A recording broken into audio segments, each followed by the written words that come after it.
Silent night, holy night. Silent night, holy night. Holy night. Holy night.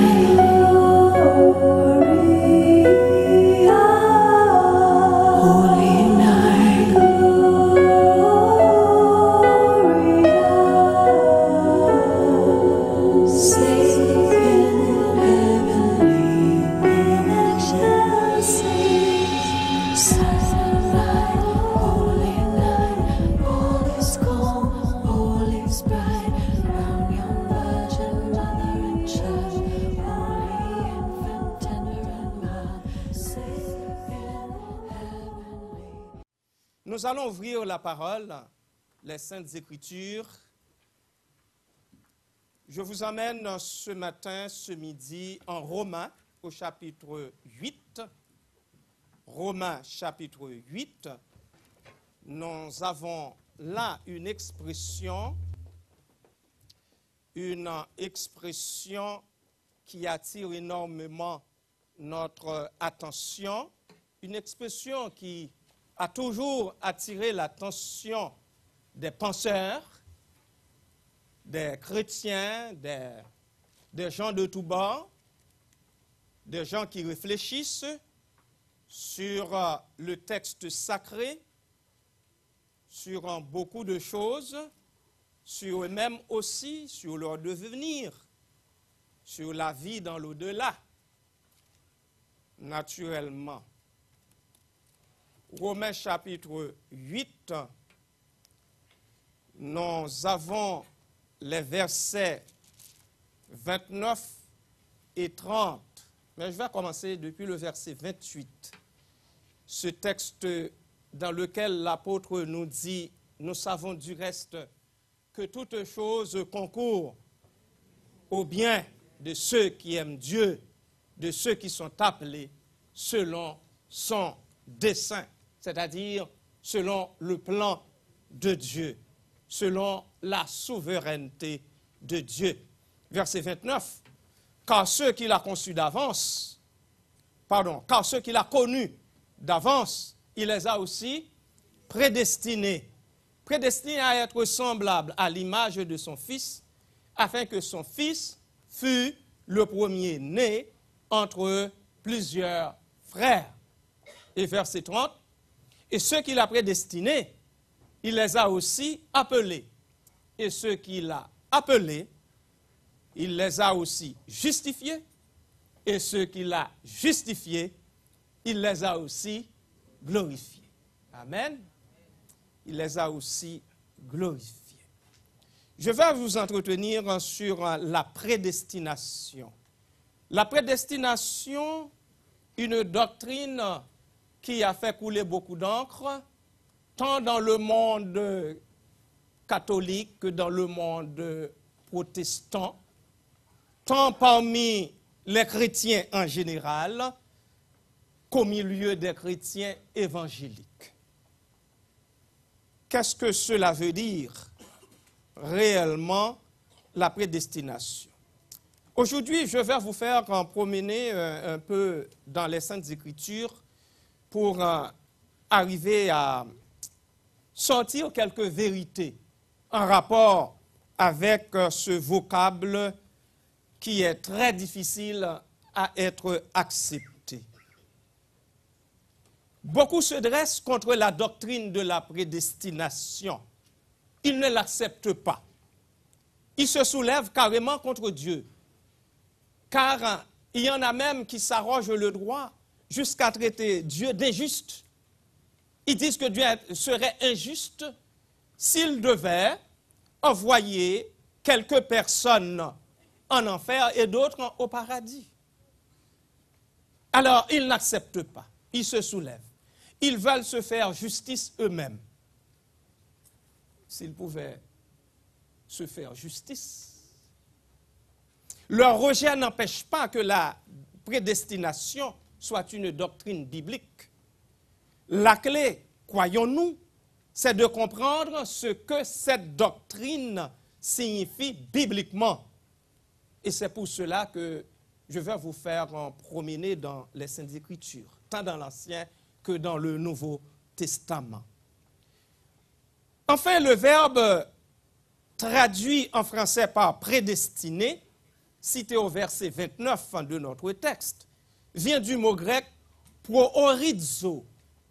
Il a le sens de déterminer avant, ordonner, décider par avance. La prédestination, c'est donc Dieu qui décide par avance certaines choses qui doivent se produire. Que décida Dieu par avance? Selon Romains 8, 29, 30, Dieu a prédestiné que certains individus seraient conformés et transformés à l'image de son Fils. C'est ce que nous lisons. Car ceux qu'il a connus d'avance, il les a aussi prédestinés à être semblables à l'image de son Fils. C'est ce que Dieu a prédestiné à l'avance. Ces individus seraient appelés justifiés et glorifiés aussi. Au fond, en tant que souverain, Dieu prévoit que certaines personnes seront sauvées et d'autres réprouvées. Ces dernières, c'est-à-dire les réprouvées, auront fait un choix selon leur cru, et ce, malgré les moyens qui seraient mis à leur disposition. Comme moyen, nous voyons le spectacle de la nature. Comme moyen, nous voyons le scandale de la croix. Comme moyen, nous voyons la parole de Dieu. Cette parole, nous dit l'Écriture, qui doit nous convaincre de justice et de jugement. Nous comprenons le fait que Dieu suscite au fil des ans nombre de serviteurs aussi pour encadrer, diriger, orienter les gens. Autant de moyens, et j'en passe, que Dieu, dans sa grâce,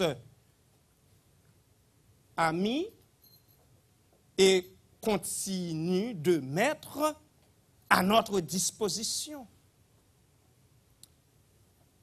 Dès lors, nous comprenons que la volonté de Dieu pour les occupants de son monde, c'est quoi sa volonté?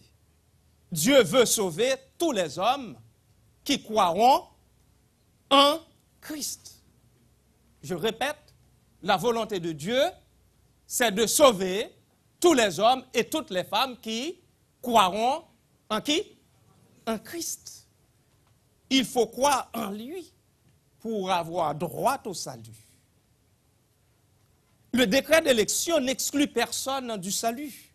Au contraire, le décret d'élection s'étend à tous, à toutes. Ce décret-là leur offre le salut par grâce, le salut en Jésus. Dieu le Père veut sauver tous les hommes selon le bienveillant dessein qu'il avait formé en lui-même pour le mettre à exécution lorsque les temps seraient accomplis de réunir toutes les choses en Christ. Mais c'est en Christ. Celles, c'est-à-dire les choses, celles qui sont dans les cieux, d'abord, et celles qui sont aussi sur la terre. C'est ce que nous lisons en Colossiens chapitre 1, verset 20.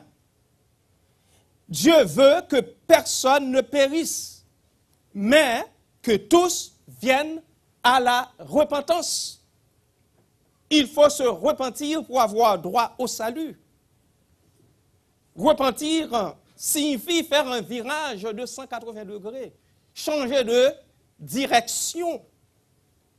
Le même message est offert au monde entier dans l'Ancien Testament. Enfin, en Ézéchiel chapitre 18, verset 23, nous lisons ceci. Ce que je désire, c'est l'Éternel qui parle par la bouche de son prophète Ézéchiel, ce que je désire, est-ce que le méchant meurt? Non, dit le Seigneur l'Éternel. N'est-ce pas qu'il change de direction et qu'il vive? Voilà. Ce que Dieu veut, c'est que le méchant, même le méchant, c'est qu'il change de direction et qu'il vive. C'est la volonté de Dieu pour tous, pour toutes. Dieu est le sauveur de tous les hommes, principalement des croyants, nous dit l'Écriture, 1 Timothée chapitre 4 au verset 10. Et pourquoi ne pas citer le texte que certains croient devoir interpréter diversement? Ce texte que nous trouvons en 1 Timothée 2, 4. Dieu veut que tous les hommes soient sauvés et parviennent à la connaissance de la vérité. L'Éternel est bon, nous dit le psalmiste au psaume 145, verset 9. L'Éternel est bon envers tous et ses compassions s'étendent jusque où? Sur toutes ses œuvres. Sur toutes ses œuvres. Lorsque nous considérons les œuvres de Dieu, eh bien, nous ne pouvons ne pas comprendre que les compassions de Dieu s'étendent sur ce spectacle, sur toutes les œuvres de Dieu.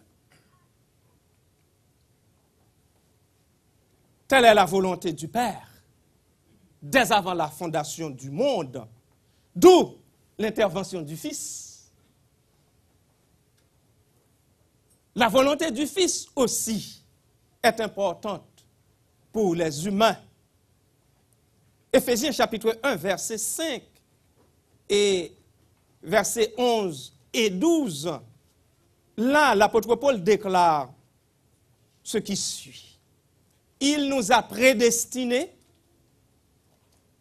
à être pour lui des fils adoptifs.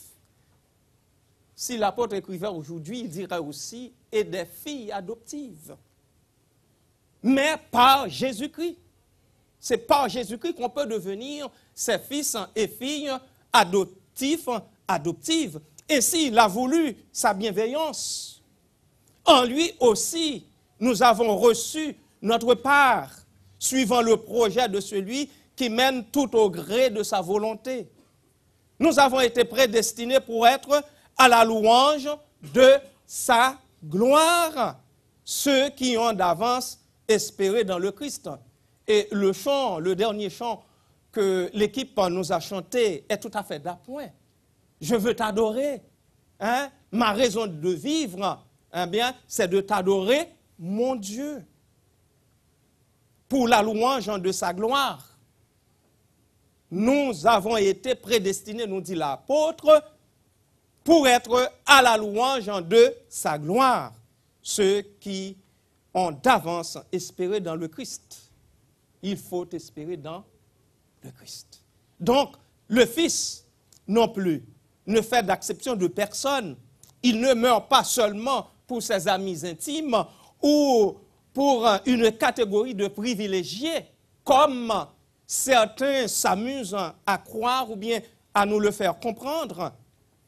Sa rédemption suffit à racheter les péchés de tous. Il ne manque rien à son sacrifice expiratoire. Son fameux tétélestai, tout est accompli. Hein?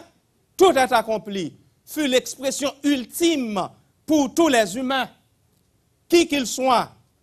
Le salut est mis à la portée de tous. Il est gratuitement offert à tous et toutes. Christ a porté tous les péchés, ceux du monde entier. Il est une victime expiatoire pour nos péchés, non seulement pour les nôtres, mais aussi pour ceux du monde entier. C'est ce que nous lisons en 1 Jean au chapitre 2 et au verset 2. Parce que, justement, Dieu n'a pas envoyé son Fils dans le monde pour qu'il juge le monde, mais plutôt pour que le monde soit sauvé par lui. Jean chapitre 3, verset 17. Les bénéfices de l'œuvre du Christ, loin de Dieu, ne sont donc pas seulement pour quelques rares fidèles, pour quelques rares élus, pour quelques rares préférés, mais pour les gens du monde, c'est-à-dire pour la totalité des humains, pour ceux et celles qui ont vécu et qui vivront. Il est possible de formuler la volonté de Dieu en termes plus universalistes. Le Père a envoyé le Fils comme sauveur du monde. 1 Jean 4, 14. Jésus est l'agneau de Dieu qui ôte le péché du monde. Jean 1, l'évangile de Jean, Jean chapitre 1er, verset 29. Dieu réconcilie en Christ le monde avec lui-même. C'est ce que nous lisons en 2 Corinthiens chapitre 5, verset 19. La grâce de Dieu est une source de salut pour tous les hommes, nous dit l'apôtre en Titre, chapitre 2, verset 11. Avant sa mort, Jésus lui-même eut à dire aux gens, « Quand j'aurai été élevé, j'attirerai tous les hommes à moi. » Un texte dans lequel il fait référence à la venue de l'Esprit Saint. Lorsque j'aurai été élevé, lorsque j'aurai été emmené auprès du Père, à la droite du Père, texte que nous lisons aussi dans ce chapitre, particulièrement au verset 34-35. Alors, lorsque j'aurai été élevé, j'attirerai tous les hommes à moi. Alors, comment peut-on dire que Dieu est injuste dans son décret? Le Saint-Esprit aussi est à l'œuvre pour le salut des humains, de tous les humains. Il est vrai que l'action de l'Esprit Saint semble moins universelle. L'Esprit n'est pas donné au monde entier, comme c'est le cas pour le Christ. En effet, Jésus parle de l'Esprit de vérité que le monde ne peut recevoir. Jean chapitre 14, verset 17, c'est le Seigneur qui le dit, alors nous le prenons au mot. C'est notre devoir de le prendre au mot. Hein? L'Esprit de vérité que le monde ne peut recevoir, tout simplement parce que le terrain au cœur de ces gens-là n'est pas suffisamment défriché. Le terrain n'est pas prêt encore à recevoir cet esprit de vérité. Mais pour ceux et celles qui se sont laissés labourer, travailler, eh bien, ils ont avec l'Esprit de Dieu, n'est-ce pas? C'est que l'œuvre du Saint-Esprit ne s'accomplit pas comme celle de Christ, une fois pour toutes. C'est un travail qui se fait au fur et à mesure. C'est un travail qui se fait petit à petit. Le Saint-Esprit n'est pas présent objectivement toujours et partout, mais il souffle où et quand il veut. Tout simplement, grâce à lui, les hommes ne peuvent pas s'emparer de Christ.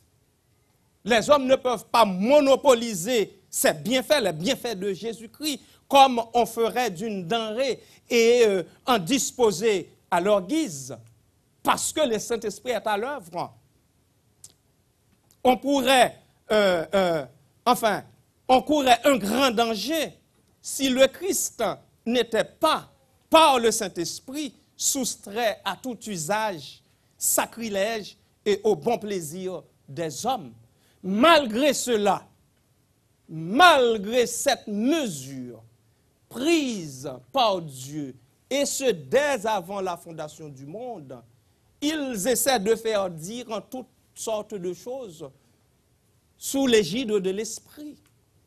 Ils essaient de faire dire les Saintes Écritures ce qu'elles ne disent tout simplement pas, ce qui n'entre pas non plus dans le plan de Dieu, dans le dessein de Dieu pour l'humanité entière. Malgré cela. Mais est-ce à dire que Dieu refuse le Saint-Esprit à qui que ce soit? Non.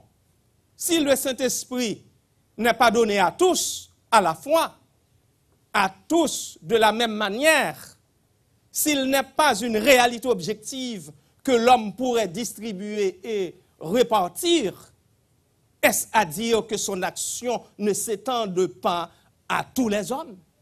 Nullement. Car il est écrit, je répandrai mon esprit sur toute chair. Joël chapitre 2, verset 28. Paul montre aux Corinthiens qu'il y a diversité de dons. On est en 1 Corinthiens chapitre 12, et plus particulièrement au verset 6. Diversité de ministères et diversité d'opérations. Le Saint-Esprit n'agit pas uniformément, il distribue ses dons à chacun en particulier comme il veut. Mais c'est le même Dieu qui opère tout en tous. 1 Corinthiens 12, 6. Jésus assure également que Dieu ne refuse son esprit à personne. Il le donne sans condition, mais à tous ceux qui le désirent. Il faut désirer l'avoir. Si donc méchant, dit-il, comme vous êtes, comme vous l'êtes, vous savez donner de bonnes choses à vos enfants, à combien plus forte raison le Père Céleste ne donnera-t-il pas le Saint-Esprit à ceux qui le lui demandent? Luc 11, 13. Il a donc bien établi que Dieu veut le salut de tous les hommes. Il est amour, et son amour s'étend sur toutes ses créatures. Dieu n'est pas partagé. Son amour n'exprime pas que la moitié de son être. Tout en Dieu est subordonné à l'amour, même le châtiment qu'il inflige aux pécheurs. Car l'Écriture dit, il châtie l'enfant qu'il aime. Si tu es châtié, c'est parce que tu es aimé de Dieu. Ce n'est pas parce que tu es mal aimé ou bien tu es détesté ou bien même haï de Dieu. C'est parce qu'il t'aime. S'il me châtie, c'est parce qu'il m'aime. Tout simplement. Son amour n'exprime pas que la moitié de son être. Dieu ne veut la mort d'aucun pécheur, d'aucune pécheresse. Il appelle chacun tôt ou tard, à la première ou à quelle heure? À la 11e heure, qui veut dire la dernière. À la première, c'est l'Écriture qui le dit. À la première ou à la 11e heure. Il offre son salut en Jésus-Christ à tous, tôt ou tard, d'une manière ou d'une autre. Et c'est justement ce que le Seigneur a fait pour le larron, le grand pécheur, si vous préférez. Peut-être cet homme-là a tué, je ne sais pas. Mais c'était quand même un pécheur, vraiment un méchant, invétéré. Le larron, dit-on, droit, qu'on crucifiait en même temps que le Christ Jésus. Mais quelque grand pécheur fut-il, il eut à dire, Maître, souviens-toi de moi quand tu seras dans ta gloire. Amen. Souviens-toi de moi. Et le maître de répondre, aujourd'hui même. Il n'a pas dit d'attendre. Il n'a pas dit, il faut que tu ailles au purgatoire, expier tes péchés, expier tes peines, expier tout ce que tu avais commis. Il faut que tu restes encore en prison. Je vais faire en sorte qu'on te retourne dans la cellule afin d'expier tes péchés pour avoir droit au salut, à mon salut. Mais le maître a dit, aujourd'hui même, tu es avec moi au paradis. Ce qui veut dire, si on peut le considérer comme étant dernier par rapport à ceux et celles, par rapport même aux 12 qui cheminaient avec lui durant 3 ans et demi, si on peut le considérer comme étant dernier, de dernier temps, il passait automatiquement au rang des premiers parce qu'il entrera dans la gloire avec le Seigneur le jour même. N'est-ce pas extraordinaire? C'est extraordinaire. Moi, chaque fois que ce texte m'est venu à l'esprit, Je dis, Seigneur, aie pitié de moi. Fais en sorte que de dernier temps, je devienne premier. Amen. Et je crois que nous aussi, vous aussi, ça devrait être votre prière. Parce que ici-bas, vraiment, tout concourt pour que nous n'entrions pas dans son royaume éternel. Tout concourt, tout ce que nous voyons, tout ce que nous entendons. Et même à l'église, même ici, là, présentement, le malin essaie de faire tout ce qui est en son pouvoir pour que vous n'arriviez pas à saisir le moindre détail, la plus petite chose qui puisse contribuer à votre épanouissement spirituel et aussi à votre entrée dans la gloire. C'est pour ça que nous devons toujours rester au pied du Seigneur pour qu'il nous soutienne, pour que son esprit ne soit pas attristé, tout simplement. Car quand le Saint-Esprit en nous s'attriste, il se met à l'écart. Il ne faut pas laisser au malin le privilège de faire attrister le Saint-Esprit de Dieu en nous, bien-aimés. C'est très important pour nous, les enfants du Seigneur. Alors, peu importe l'heure, parce que le Père nous aime, le Fils nous aime, et le Saint-Esprit aussi est là. Donc, personne n'est exclu d'avance de la vie éternelle, comme certains voudraient l'entendre, et nous le faire comprendre. Personne n'est exclu. Ce que Dieu veut se réalisera nécessairement. Cependant, veut-il que cela se réalise à n'importe quel prix? Non. De ce que Dieu veut que tous les humains soient sauvés, s'ensuit-il qu'ils parviennent effectivement tous à la vie éternelle? Non. Sur ce point, la parole de Dieu est aussi nette que sur le précédent. La prédestination ne s'accomplit pas infailliblement. Elle ne se réalise qu'à la condition que les hommes et les femmes croient. Il faut croire. Il faut avoir la foi. C'est pour ça qu'on vous en parle. S'ils refusent de garder la foi que Dieu leur donne, ils s'excluent eux-mêmes de la volonté salvifique universelle. Mais la grâce de Dieu est universelle. La grâce de Dieu est universelle. C'est aux gens de s'exclure de cette grâce salvifique. Alors, en dépit de l'amour universel de Dieu, tous ne seront pas sauvés. Dieu ne veut pas que le salut, à n'importe quel prix. Il ne veut pas, parce qu'il a payé le prix ultime pour vous et moi, et pour le monde entier. Notre rédemption par la mort de son Fils. C'est à ce prix-là qu'il veut notre salut, pas à un autre. Si l'on pense pouvoir y entrer par ses propres moyens, eh bien, on s'exclut automatiquement de sa grâce et de son salut salvifique. Ainsi, le salut ne peut être acquis que par la foi. Si nous laissons Dieu lui-même en fixer et en payer le prix. Il faut lui laisser ce privilège-là, celui de fixer, de payer le prix qu'il paye pour chacun, pour chacune en son Fils Jésus.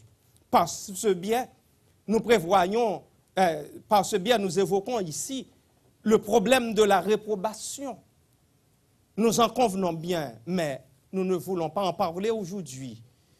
Il nous suffit de constater pour l'instant que le décret d'élection est universaliste dans son élaboration.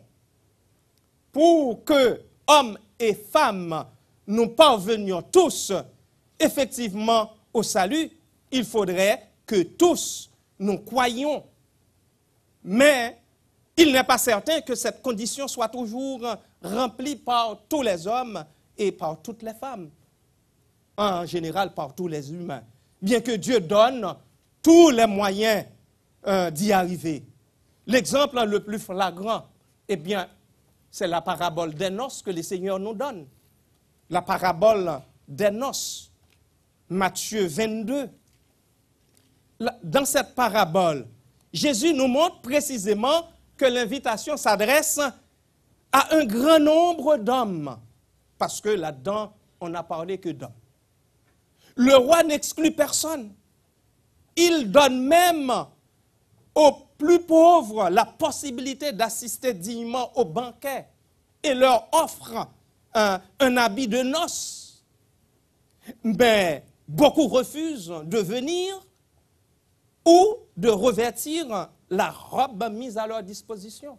C'est ce que font la plupart des gens, beaucoup de gens dans le monde. Ils refusent, ils veulent y entrer avec leur propre accoutrement. Et pourtant, Dieu met à leur disposition une robe tout à fait spéciale. D'où la question de l'apôtre ici, quand il dit « Et ceux qu'il a appelés, il les a aussi justifiés ». Verset 29, plutôt, « Car ceux qu'il a connus d'avance, il les a aussi prédestinés à être semblables à l'image de son Fils. » Il faut qu'ils soient habillés avec cette robe-là. C'est cette robe-là, la robe qui consiste le sang de Christ, cette transformation en Christ, c'est cette robe-là qui va permettre à ceux et celles qui croient, qui l'acceptent, d'entrer et de participer au banquet.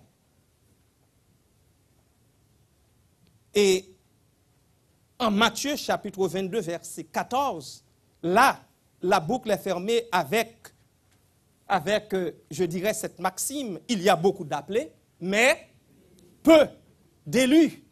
Le salut s'adresse à beaucoup, à tous, mais tous n'y parviennent pas.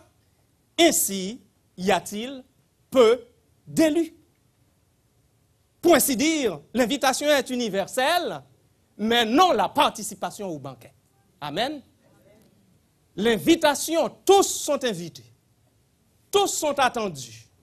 Même les plus pauvres, même les extropiés. Lorsque vous aurez lu le texte en Matthieu, dans les évangiles en général, vous allez voir, il va dire, allez le long des haies. Il va envoyer une troisième fois.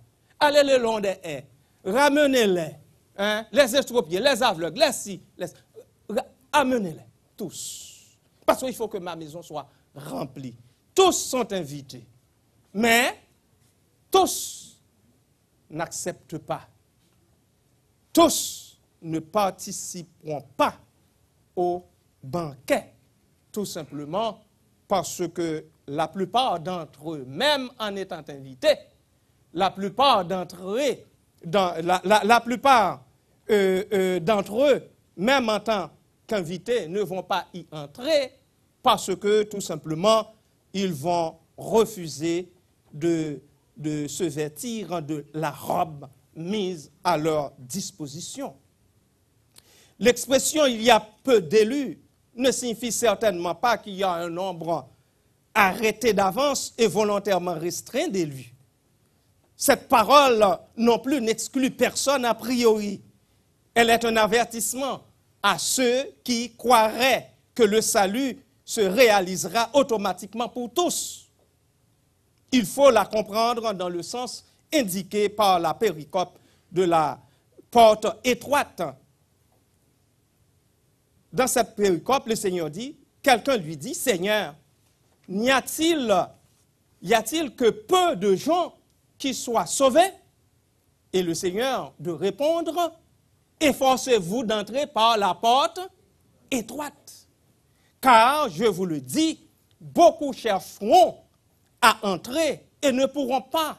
À un moment donné, ils vont chercher à y entrer, mais ils ne pourront pas parce que ce sera tout simplement trop tard. Trop tard. Luc 13, 23. Jésus ne répond donc pas directement à la question. Il ne dit pas si le nombre des élus est grand ou petit. Il ne se prononce ni pour l'universalisme, ni pour le particularisme du salut. Il avertit seulement que la porte de la vie éternelle n'est pas tellement grande qu'on le pense. Ce n'est pas tellement grand du tout, puisque c'est le cas, eh bien, qu'on ne saurait la manquer, cette porte. C'est au contraire une porte étroite par laquelle il faut s'efforcer de passer. À cause de cette étroitesse de la porte, certains ne voudront peut-être pas entrer.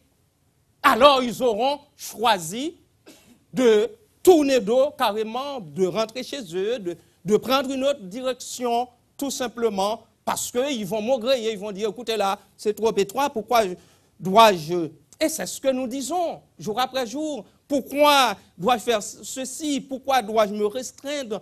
Pourquoi dois-je mener cette vie de chien? Autant de pourquoi, tout le temps. Pourquoi dois-je servir Dieu?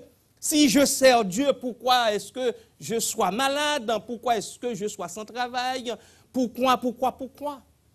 Voyez-vous, c'est ça, là. Le Seigneur dit, la porte est étroite. La porte est étroite. Il faut donc s'efforcer d'y passer pour avoir droit à son salut. Mais le Seigneur Jésus ajoute, pour bien montrer que personne n'est exclu et que les plus éloignés même peuvent passer par cette porte, il va dire, il en viendra de l'Orient et de l'Occident, du Nord et du Midi. Et ils se mettront, où ça? À table, dans le royaume de Dieu. Et voici, il y en a des derniers qui seront les premiers, et des premiers qui seront les derniers. Luc chapitre 13, 29, 30.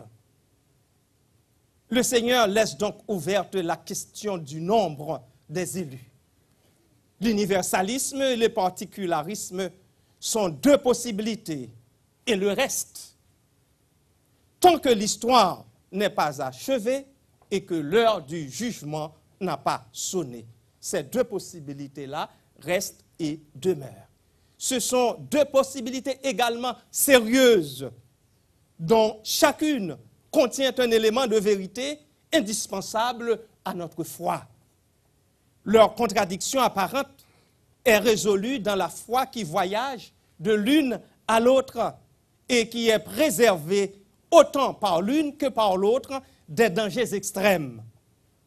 L'affirmation particulariste doit nous pousser à la repentance et à la foi avant que la porte ne soit fermée. Avant que la porte ne soit fermée, faut-il qu'on presse ses pas? Faut-il qu'on se dépêche avant qu'elle soit fermée? Parce que le moment venu, à un certain moment donné dans l'histoire, lorsque l'horloge de Dieu sera arrêtée, à ce moment-là, ce sera trop tard. On ne pourra plus y entrer. L'affirmation universaliste doit nous procurer la paix et le repos de la grâce en nous faisant entrevoir la largeur, la hauteur et la profondeur de l'amour de Dieu manifesté en qui? En Jésus-Christ. Romains 8, 39. C'est avec ces paroles, justement, que l'apôtre va fermer la boucle. Cette affirmation universaliste nous invite donc à la confiance. Confiance en Dieu, confiance en la puissance de l'Esprit Saint. Cela nous suffit de savoir que Dieu veut le salut de tous et que personne n'en est exclu. Il n'est aucunement nécessaire que nous connaissions le nombre de ceux et celles qui seront effectivement sauvés, et s'ils le seront tous. Nous ne saurons cela peut-être qu'au jugement dernier. Si nous le savions dès notre vivant, eh bien, si le nombre des élus était connu et fixé d'avance, cela ôterait à la vie chrétienne et à l'histoire en général tout sérieux. Nous sombrerions certainement dans le fatalisme.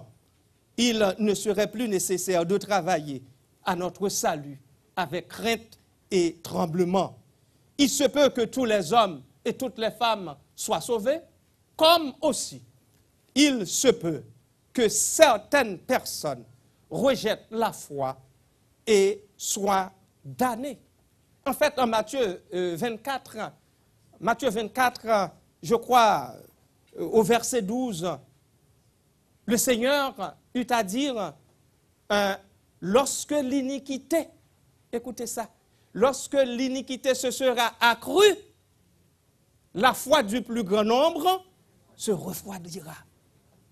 Et je crois que l'Église vit justement à l'ère de cette iniquité accrue qui fait en sorte que la foi du plus grand nombre se refroidira. Il faut qu'on soit sur ses gardes pour que l'on ne soit pas emporté. C'est très important. Le nombre des élus.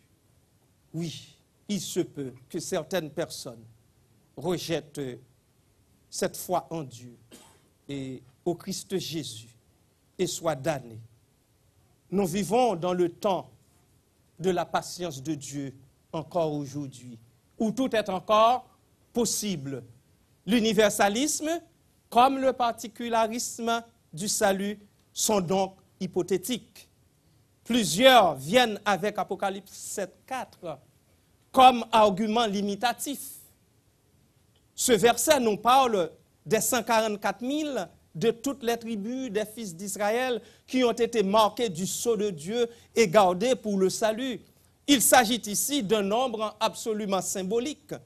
En effet, vous conviendrez avec moi que 144 est le carré de 12, un nombre saint multiplié par le coefficient de l'immensité 1000, d'où 144 000.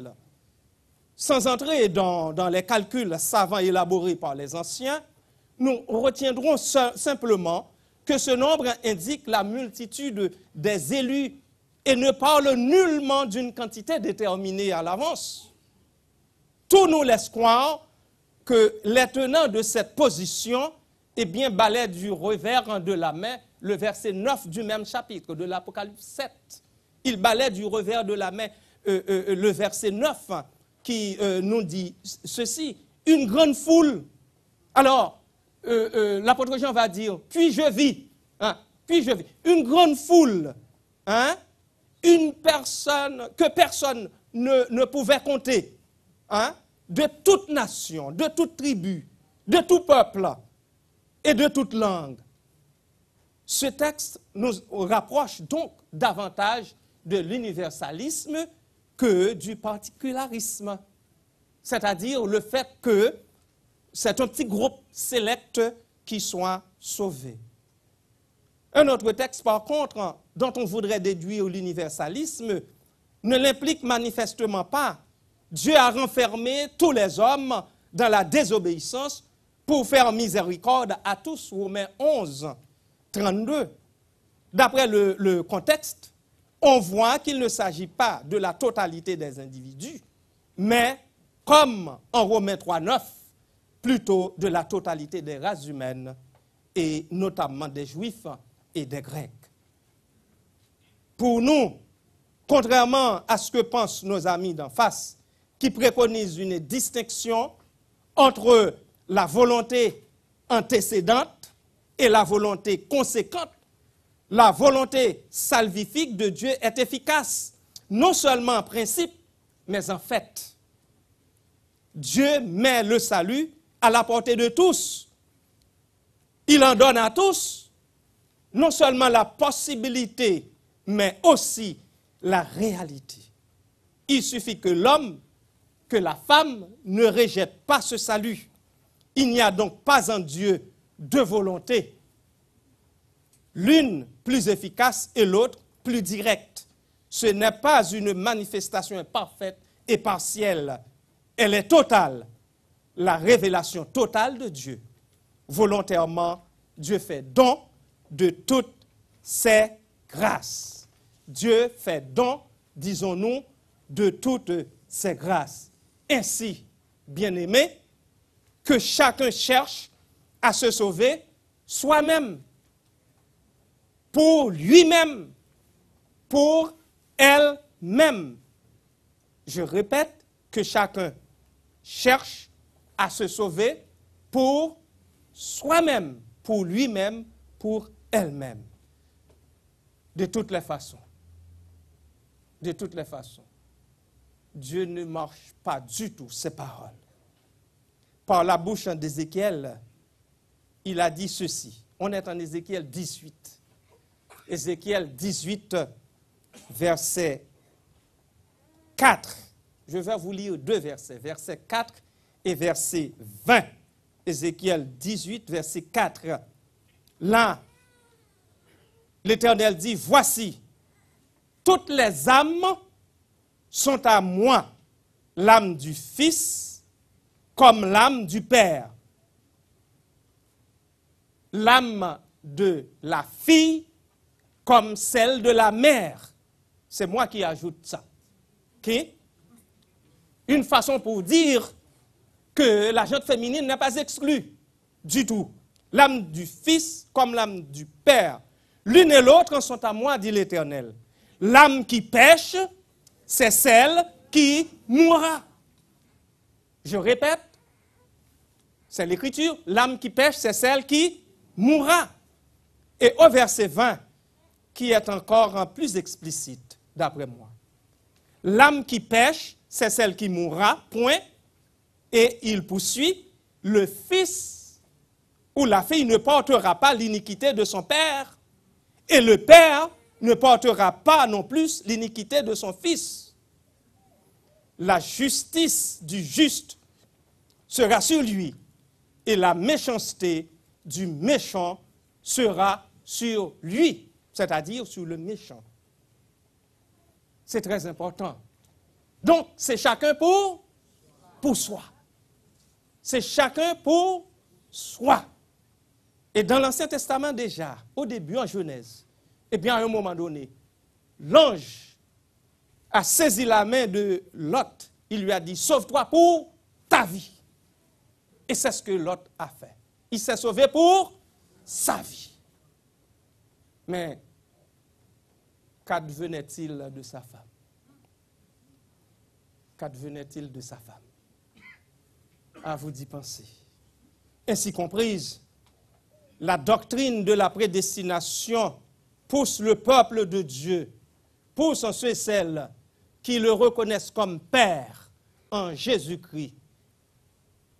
Cette doctrine-là les pousse à scander « Ô grâce merveilleuse, don qui nous vient de Dieu, grâce si précieuse, fleuve jaillit des cieux. » Que Dieu vous en fasse la grâce, qu'il vous aide à comprendre sa grâce, tandis qu'il est encore temps. Tandis qu'il est encore temps. Et ça me rappelle ce cantique. De la croix, la grâce coule comme un fleuve constamment. Oh, venez, venez en foule, parce que là, au pied de la croix, un plein pardon vous attend. Que le Seigneur vous bénisse, qu'il vous aide à comprendre cela et à l'accepter pour tel.